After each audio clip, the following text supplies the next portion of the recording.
Dios les continúe bendiciendo. Amén. Es un placer y me es un gozo ser partícipes de las últimas palabras de nuestro Señor Jesucristo en la cruz del Calvario. Esto lo hacemos en una forma de recordación del proceso por el cual pasó nuestro Señor y en ese proceso donde Dios mostró su amor y su misericordia para con todos nosotros. Porque el hecho de que usted esté hoy aquí es porque Él resucitó y Él vive. Amén, amén. ¿No me escucharon bien? Amén. El hecho de que cada uno de nosotros estamos hoy aquí es porque Él resucitó y Él vive y está en medio de nosotros. Aleluya. Dios es tan bueno, tan maravilloso, que hoy vamos a hablar de las 7 palabras que dijo nuestro Señor Jesucristo en la cruz del Calvario. Yo quiero que vayan rapidito a sus Biblias en el libro de Lucas, capítulo 23. Vive el Rey para siempre. Vamos a estar leyendo los versículos 33 y 34. Alabado sea Dios. Lucas capítulo 23, versículo 33 y el versículo 34. Aleluya. Cuando lo tienen dicen amén. Esta es una noche de victoria, una noche de gozo, noche de celebración. Vive el Rey. El mundo lo celebra de otras maneras. Me decía una muchacha hoy no se come carne, pero hace otras cosas peores, le digo yo. Hace otras cosas peores y te tienes de comer carne. Pues come, chica, no estés aguantando hambre, porque con eso no vas a agradar a Dios. Lo que agrada a Dios es un corazón arrepentido, le digo. Tiene la cita bíblica, hermano. En el nombre del Padre, del Hijo y de su Santo Espíritu, la palabra de Dios dice así: y cuando llegaron al lugar llamado de la calavera, le crucificaron ahí, y a los malhechores, uno a la derecha y otro a la izquierda. Y Jesús decía: Padre, perdónalo, porque no saben lo que hacen. Y repartieron entre sí sus vestidos, echando suerte. Padre, te doy gracias, porque tú eres bueno y eres maravilloso, Dios. Padre, permite que esta pequeña meditación de tu palabra, Dios mío, sea, Dios mío, eficaz en nuestras vidas. Señor, obra a través de tu Espíritu Santo, Señor, conforme a la necesidad de cada corazón. En el nombre de Jesús. Amén. Como decía, estamos recordando algo que aconteció hace 2000 años. Y esto ha quedado por ese tiempo y se ha venido celebrando lo que es la muerte y la crucifixión de nuestro Señor Jesucristo. Si nosotros vemos, de acuerdo a la lectura del pasaje bíblico que acabo de leer, nos remontamos en el lugar de la calavera, el Gólgota, donde el Señor Jesús, faltándole pocas horas para entregar su espíritu, pero exclamó las palabras, y una de ellas es la palabra del perdón. Cuando él dijo en la cruz: Padre, perdónalos, porque no saben lo que hacen.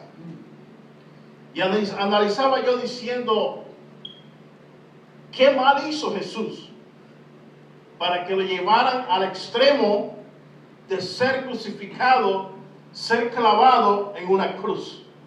Si lo único que Jesús hizo durante su ministerio era aquella mujer que le encontraron en el hecho del adulterio y aquellos hombres que la querían apedrear, cuando Jesús empezó a escribir en tierra, preguntó a la mujer y le dijo, ¿dónde están los que te acusan? Se han ido. Pues entonces Jesús le dice, vete, porque yo también te perdono, y vete y no peques más. Lo que hizo Jesús es decir al paralítico, tus pecados te son perdonados. Lo que hizo Jesús a la mujer samaritana, decirle, yo te perdono, ve y ve los tuyos. Ese era el motivo, por eso vino Jesús, a demostrar el perdón. Pero estas palabras de perdón eran tan fuertes ante los religiosos de aquel tiempo, ante los escribas y los fariseos, que llegaron como dicen, a cuestionar a tanto al Señor, a reconarlo tanto, de que llegaron hasta decir de que quién era Él para perdonar pecado, porque el único que perdonaba pecado era Dios. Lo que pasa de que aquella gente de aquel tiempo no entendía, no comprendía de que Cristo también era Dios. Aleluya, alabado sea Jesús. Y ese fue el motivo de que llevaron a Jesús a la cruz del Calvario. Sabemos de que aquel pueblo que gritó, Hosana, Hosana, bendito el que viene en el nombre del Señor, y dice la Biblia que tiraban palmas y decían, Hosana, el Rey de Israel. Ese mismo pueblo que lo recibió con gozo es el mismo pueblo que lo entrega ante los romanos. Dice la Biblia de que había un pueblo enardecido que gritaba, crucifíquenle, crucifíquenle. En aquel tiempo dice de que acostumbraban soltar a un malhechor. Y entre esos malhechores había uno que se llamaba Barrabás, que había cometido un homicidio, pero entonces había un juego de palabras entre Pilato y el pueblo. Estaba Caifás, los sacerdotes y los escribas. Y Pilato sabía, miraba la persona de Jesús, de que este hombre era un justo, de que no había maldad en él. Pero estaba en dos fuegos: Pilato ante Jesús y Pilato ante el pueblo. Jesús no decía palabras, mas el pueblo enardecido decían, crucifiquen a Jesús. Crucifiquen a Jesús. ¿Por qué? Porque decían, se hace llamar el Rey de los judíos. ¿Qué delito hizo Jesús? Ninguno. El único delito que hizo Jesús fue amarnos, demostrar su amor y su misericordia. Alabado sea Dios. Yo quiero decirles algo, que 7 siglos antes de la venida de Jesús a la tierra, cuando nace en el vientre de María, el profeta Isaías miró, profetizó los acontecimientos que Jesús estaba pasando en ese mismo momento en la cruz del Calvario.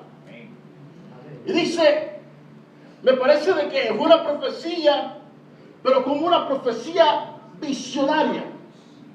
Porque lo que está pasando, Jesús dice que lo colgaron junto con 2 malhechores, uno a la izquierda y el otro a la derecha. Isaías dice, despreciado y desechado entre los hombres, varón de dolores y experimentado en quebranto, y como que escondimos de él el rostro, fue menospreciado y no lo estimamos. Ciertamente Él llevó nuestras enfermedades y sufrió nuestros dolores, y nosotros le tuvimos por azotado y herido de Dios.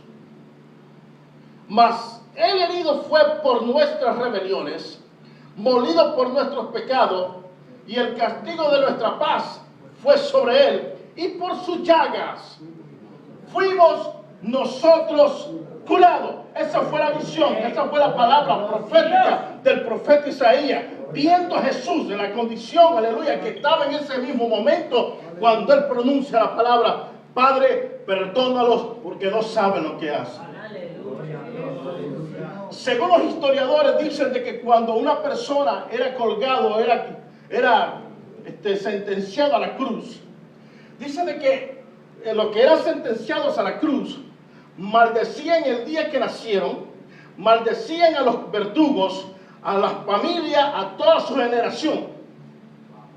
Y dice que en ciertas ocasiones, antes de ser crucificados, antes de ser clavados en la cruz, les cortaban la lengua para que no maldijeran, porque muchas veces las maldiciones eran tan fuertes que maldecían a sus propios dioses.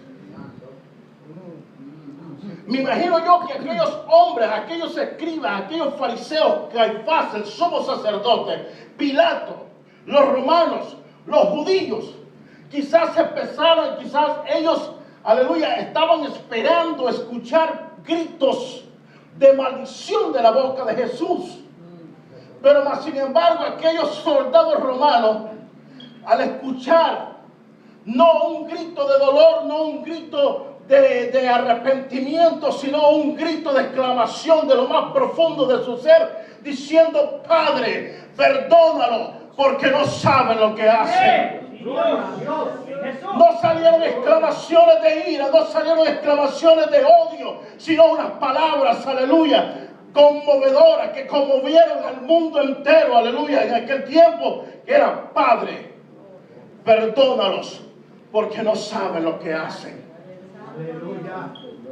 En el libro de Mateo, capítulo 27, versículo 25, si no me equivoco, aquella multitud dicen: crucifiquen a Jesús, porque su sangre va a ser para nosotros y para nuestros hijos.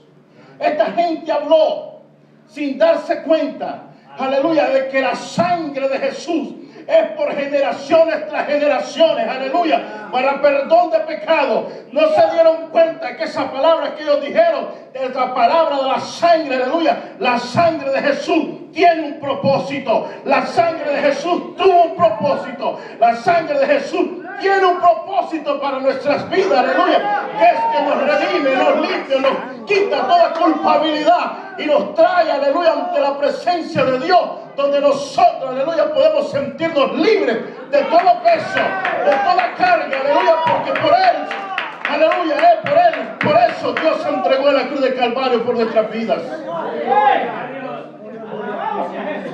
El apóstol San Pablo dice que había un decreto para nosotros. Colosenses capítulo 2, versículos 13 y 14 dice: y a vosotros, estando muertos en pecado y en la incircuncisión de vuestra carne, os dio vida juntamente con Él, perdonándonos todos los pecados, anulando el acta de los decretos que había contra nosotros, que nos era contraria, quitándola de en medio y clavándolas en la cruz. Precioso Jesús. Gloria a Dios. Con cuán gran amor Dios nos amó. Gracias, Jesús. Con cuán gran amor Dios nos amó.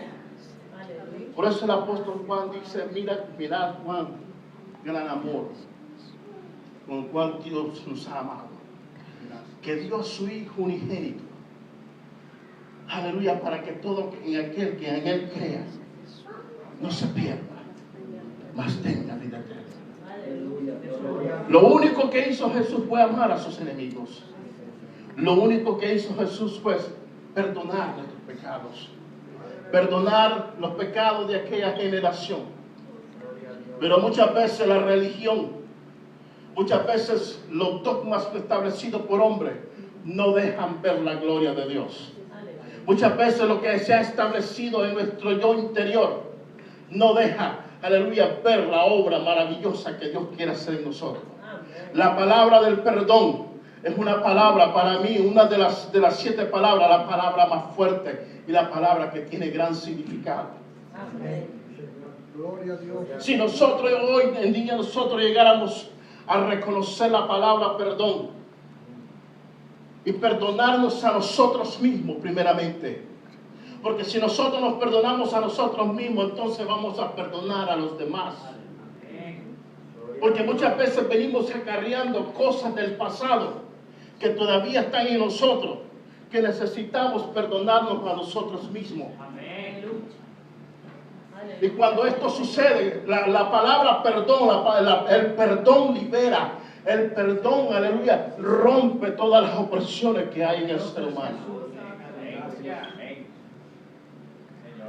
Padre, perdónalos, porque no saben lo que hacen.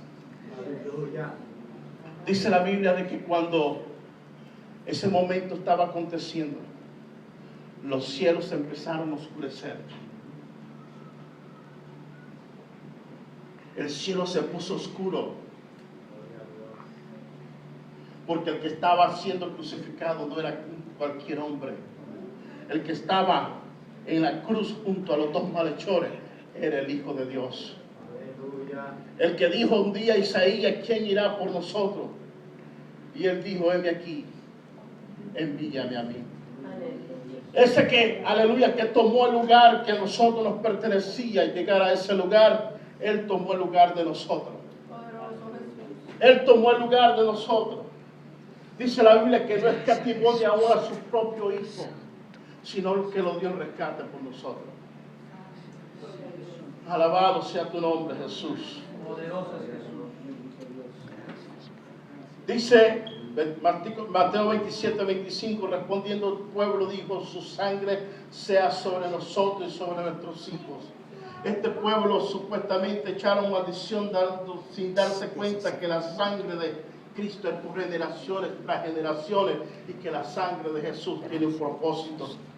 Qué bueno sería, hermano, que nosotros, aleluya, empecemos, como dije anteriormente, empecemos a examinarnos a nosotros mismos y a perdonarnos a nosotros mismos. La palabra del perdón no es por decirlo así, la palabra del perdón tiene peso. Tiene peso.